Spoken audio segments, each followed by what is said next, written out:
এবার শুনেন মাসআলা বলি, যদি কোনো মসজিদে ঢুকে দেখেন এই মসজিদের ইমাম সাহেব সুন্নি নয়, আহলুস সুন্নাহ ওয়াল জামাতের আকীদা পোষণকারী নয়, আপনি যেভাবে হোক আপনি বুঝতে পেরেছেন যে এই ইমামের আকীদা গলত, আকীদার মধ্যে সমস্যা আছে, এখন আপনি কি তার পিছনে জুমা পড়বেন কিনা?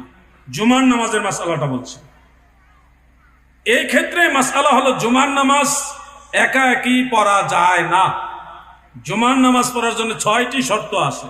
কয়টি শর্ত? 6টি শর্ত। এর মধ্যে একটা শর্ত হলো জামাতে পড়তে হবে। একা একা অন্যান্য নামাজ হয়, কিন্তু জুমার নামাজ হয় না। এখন আপনি তো জুমা বাড়ি থেকে একা পড়তে পারবেন না, অলরেডি মসজিদে চলে আসেন। এক্ষেত্রে আপনার জন্য মাসআলা হলো আপনি জুমা পড়বেন, ওনাদের সাথেই পড়বেন, কিন্তু আখির জোহর 4 রাকাত শেষে পড়বেন। আখির জোহর 4 রাকাত শেষে পড়ে নিবেন। সবচেয়ে নিরাপদ হলো আপনি যদি জানেন এই মসজিদের ইমাম ভেজাল, তাহলে এই মসজিদে যাবেন না। যে এই মসজিদের ইমাম আহলুস সুন্নাহ ওয়াল জামাতের আকীদার একটু দূরে হইলেও ওখানে গিয়ে নামাজ পড়বেন।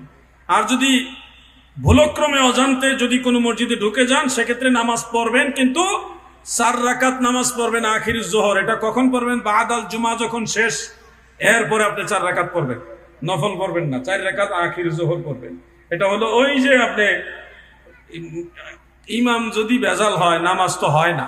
ইমাম ভেজাল হইলে কি নামাজ হয় না? তাহলে আপনার নামাজটাই তো বাদ হওয়ার চেয়ে আপনার জোহরের নামাজটা আদায় হওয়া তো ভালো। ওই জোহরের রিপ্রেজেন্টেটিভ হিসেবে আপনি এখন আখিরি জোহর 4 রাকাত পড়ে নেবেন। মাসআলাটা কি বুঝতে পারছেন আপনারা? আর 5 ওয়াক্ত নামাজের ক্ষেত্রে অনেকে আমাকে প্রশ্ন করেন, 5 ওয়াক্ত নামাজের ক্ষেত্রে অনেক এলাকার মসজিদের ইমাম সাহেব আহলুস সুন্নাহ ওয়াল জামাতের আকীদার থাকে না, তারা ভিন্ন বাতিল আকীদার লোক থাকেন। তাদের পিছনে নামাজ পড়বে কিনা, বা অনেক সময় উপায়ও থাকে না, কি করণীয়?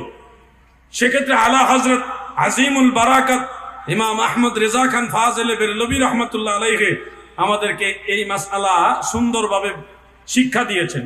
আমরা যখন দেখব যে মসজিদের ইমামের আকীদা প্রকাশ্যই আমরা জানি যে গলত, তাহলে তার পিছনে আমরা ইক্তেদা করব না। যেমন ইক্তেদাইতু বিহাযাল ইমাম বলবো না, এমনি নিজে নিজে দাঁড়াবো, কাতারে দাঁড়াবো, আমি আমার মতো তাকবীরে তাহরিমা বাঁধবো, আমার মতো সানা তাওস তাসমিয়া সূরা ফাতিহা কেরাত, আমি সবার সাথে ম্যাচিং করে রুকুতে যাব, ম্যাচিং করে সেজদা করব, কিন্তু আমার যাবতীয় যা কিছু সব আমি আমার মতো আদায় করব।